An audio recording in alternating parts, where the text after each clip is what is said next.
Welcome to another episode of AT 2022 Through Hike with the Honeymoon Hikers. Today's video is on basically when a hiker starts the trail, you're going to hear stuff about all 14 states that are coming up. And so we just want to talk about a few of the things from each state that you will hear about going up the trail and if they're lies or not.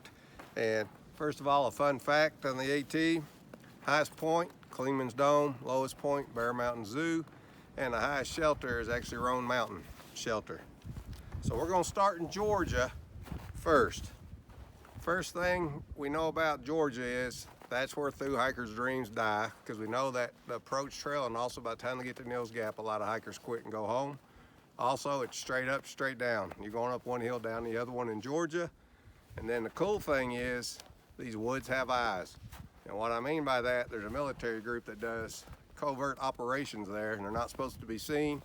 True story, a girl was hiking the trail once, went to use the restroom, and as she's about to, this guy laying in the bushes said, "I don't recommend you doing that here. There's 20 of us here." So she probably already did it in her pants and went on, but who knows. But then once you get to North Carolina, first thing, I guarantee you, first 2 miles, people say, "I wished I was back in Georgia." We have a friend that actually got her trail name when she got to start up after she left Georgia and started in North Carolina. She actually had to go up backwards. Her quads were killing her, and her trail name was AB. Of course, we dropped the A part and just called her backwards. You can guess what the A stood for. And then we grouped North Carolina and Tennessee together because they're known for the Smoky Mountains, but also they're known for, to a hiker, which state am I in? Because you never know if you're in Tennessee or North Carolina a lot.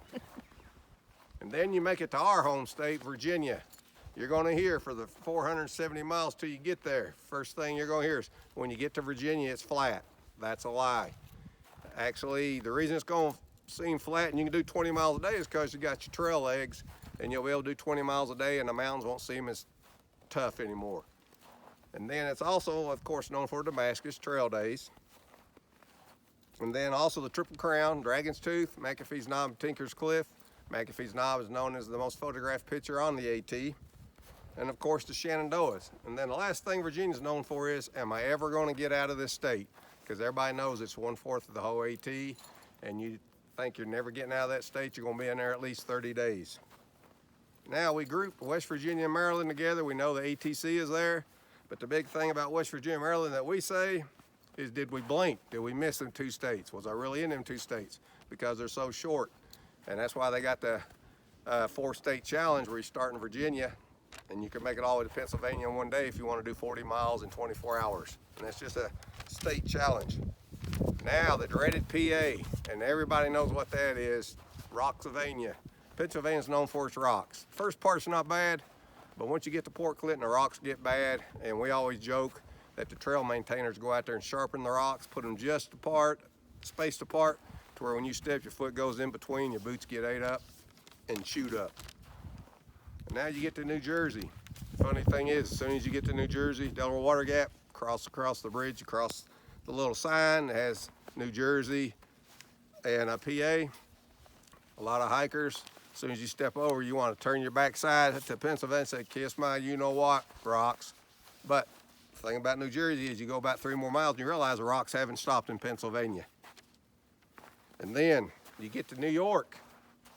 And New York is known for us, basically the train station that's right on the trail. You'll be coming across, hiking the AT, and right there on the trail is a depot. You can sit down, catch the train into New York, you can catch a ride back. So that's what we think it's famous for, and plus there's a spot on the AT that you can see the New York skyline.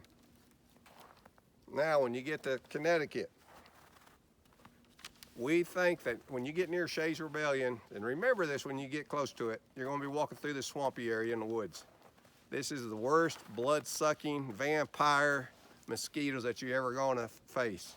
And people that have hiked trail before will remember this spot. We run through there literally every time because they are so bad, so bad. And then let's see. Of course, also in Connecticut, we always remember the Housatonic River, because there's a beautiful 4 to 5 mile stretch where it's just as flat as can be, and it's just a beautiful area. So the Housatonic River, we think of that of Connecticut as well. And then in Mass, once you cross over into Mass, as soon as you cross over, Sages Ravine. We always tell everybody camp there. They got tent platforms. When you are walking down in that area where all the water's flowing and stuff, it is a beautiful area, a peaceful area. It looks like trolls and elves live there. It's just great. Well, that's what Mass means to us. And also Mount Greylock, of course, because it's the highest point in Massachusetts.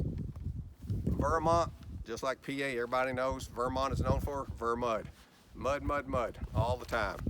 So that's what Vermont means to us. And then, of course, New Hampshire. The only thing we can think of in New Hampshire is the White Mountains. We love it. It's beautiful. The scenery is just breathtaking. So that's what that state means to us as we're hiking up the trail and thinking about it. And then finally you get to Maine. Everybody gets to that sign, Maine. I've made it to my last state. You're celebrating. Well, guess what? For the next 100 miles, you're not celebrating much because it's one of the toughest 100 miles you're going to hike on the AT, because it is tough. Of course, Maine's known for the hardest mile on the AT, the Mahoosuc Notch, and also the 100-mile wilderness. And then, of course, the last but not least, it's known for Mount Katahdin and the end of a through hiker's journey that is hiking Nobo. And it's an amazing feat, amazing accomplishment. We just wanted to let all you know about all these little fun facts about each state and what they represent. I'm sure other hikers that have done it's probably got other neat things they call the states, but these are ours, our own opinions. We thank y'all for joining us again, and we look forward to bringing another broadcast next week. Thank you all.